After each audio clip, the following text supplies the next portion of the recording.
Hey guys, what's going on today? I'm going to be showing you how to replace the air filter and also put in the backfire screen eliminator on a 2019 and up CRF110. So let's get into it. So what we got here is we got the air filter. I replaced this one about a year ago. So this has about a year's worth of dirt in it, I guess. I drive it pretty frequently. So I just got the twin air. If you have a 19 plus and more CRF110, you're gonna want one with this hole in it.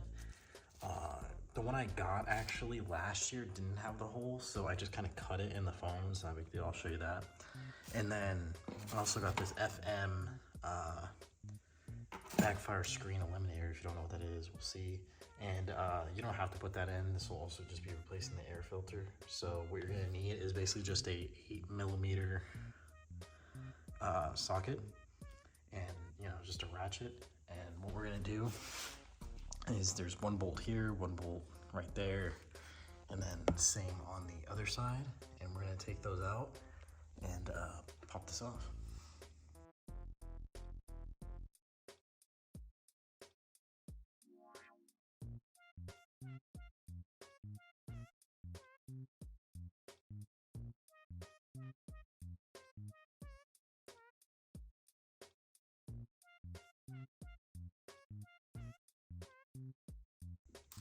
Okay, so after you pop that off, this is where the air filter resides. This is the old one. I don't know how many hours are on this one. It doesn't look too dirty though, but we're just gonna replace it anyways, just to put a nice fresh one in. So you just grab it. Your OEM one would obviously just be kind of blank. This one's actually still pretty good, to be honest. So we might reuse this, I don't know, we'll see. And right back there is the windscreen eliminator. So I believe to take that out, all you have to do is I think pull it off. Okay, so I got it out. This is the backfire screen, I believe it's called. It's, as you can see, it's pretty restrictive when it comes to air.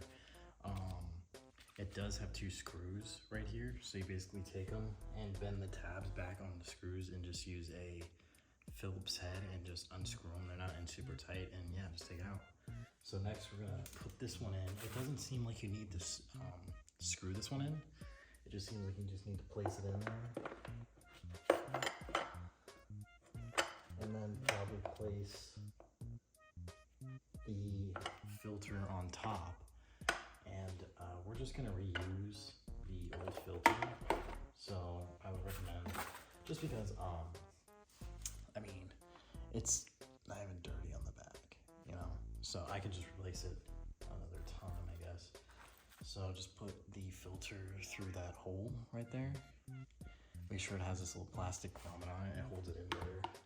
And then this one's already oiled up. If you get a new filter, make sure you put air filter oil on it. This one's already oiled up, so you don't want to forget that. And then just place it right in there. And next thing you got to do is just get your top, place it on, and snug the bolts up. You don't have to really torque the bolts down super tight, just do it hand tight, and you should be good. And fire it up, and you just have a little better throttle response. Thanks for watching. Stay tuned for the next one.